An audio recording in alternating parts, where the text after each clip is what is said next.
Financial Fatal Error. Mengapa mencampur uang pribadi dan bisnis adalah jalan pintas menuju kegagalan? Bayangkan seorang pemilik kedai kopi kekinian, sebut saja Rina.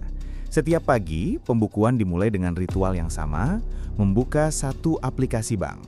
Uang dari penjualan espresso dan croissant masuk. Keluar uang untuk beli biji kopi dan susu.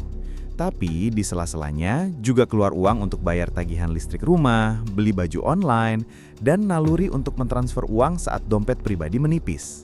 Di pikiran Rina, ini kan uang saya juga, saya yang menjalankan, saya yang mengambil. Apa bedanya? Sketsa Rina bukanlah fiksi.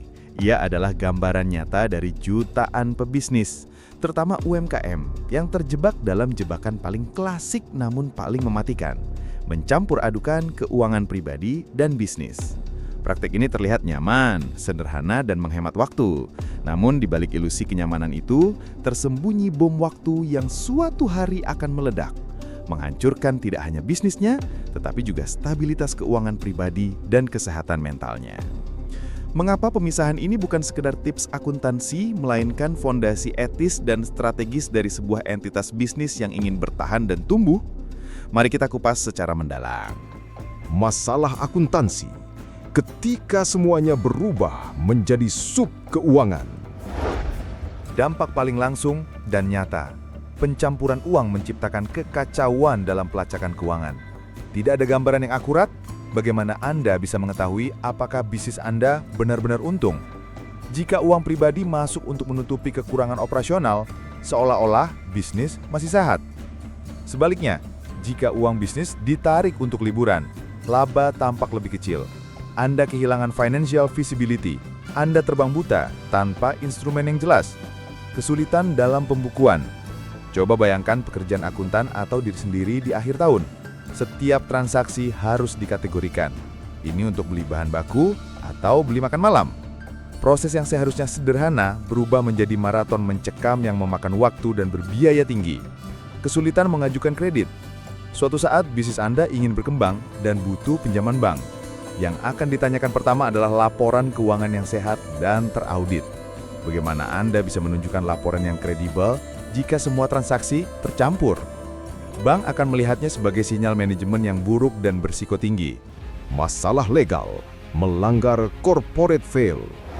Untuk mereka yang telah berbadan hukum seperti PT atau CV, pencampuran uang dapat menghilangkan perlindungan terpenting yang diberikan oleh status hukum tersebut.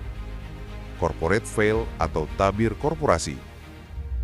Prinsip terbatas. Dalam hukum, PT adalah subjek hukum yang terpisah dari pemiliknya. Ini artinya, jika bisnis bangkrut dan punya utang, utang itu adalah utang perusahaan. Kekayaan pribadi pemilik, rumah, mobil, tabungan, seharusnya terlindungi. Piercing the corporate veil. Namun, jika terjadi pencampuran aset yang masif, pengadilan dapat memutuskan untuk menusuk tabir korporasi itu, atau piercing the corporate veil. Kreditur dapat menuntut agar kekayaan pribadi Anda digunakan untuk melunasi utang bisnis. Status PT Anda menjadi tidak ada artinya. Anda secara pribadi menanggung resiko tak terbatas. Masalah perpajakan, undang permasalahan. Pencampuran uang adalah mimpi buruk bagi urusan perpajakan dan dapat memicu pemeriksaan atau audit dari pihak berwenang.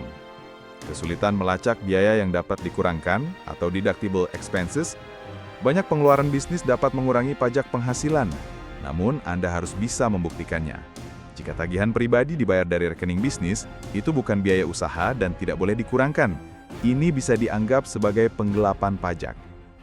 Pencatatan pendapatan yang kacau. Pemeriksa pajak akan kesulitan membedakan antara pendapatan bisnis dan transfer pribadi. Setiap transfer yang masuk bisa dianggap sebagai pendapatan kena pajak, yang berarti Anda bisa membayar lebih dari yang seharusnya.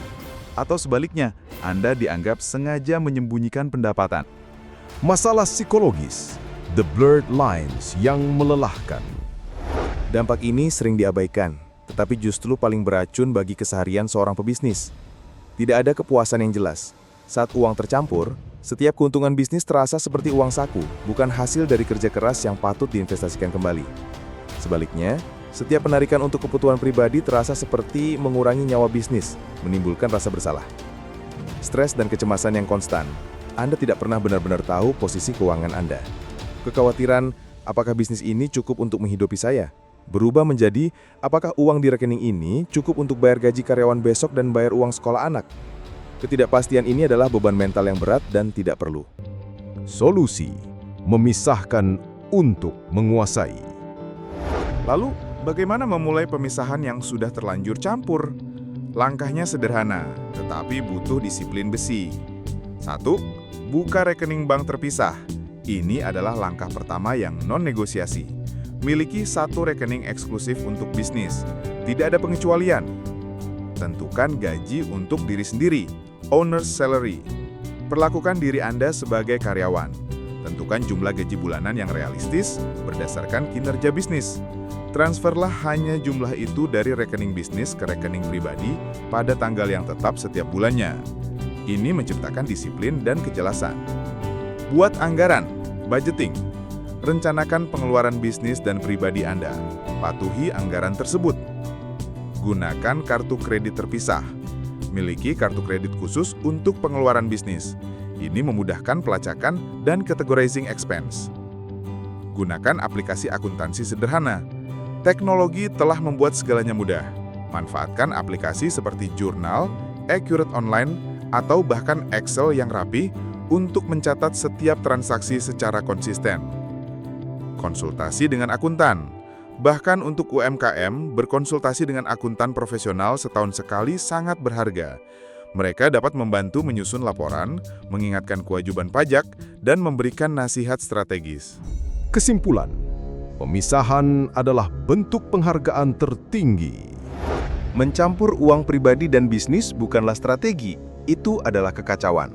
Memisahkannya bukanlah sekedar tindakan administratif, itu adalah pernyataan sikap. Itu adalah bentuk penghargaan kepada diri sendiri sebagai individu yang memiliki kehidupan di luar bisnis.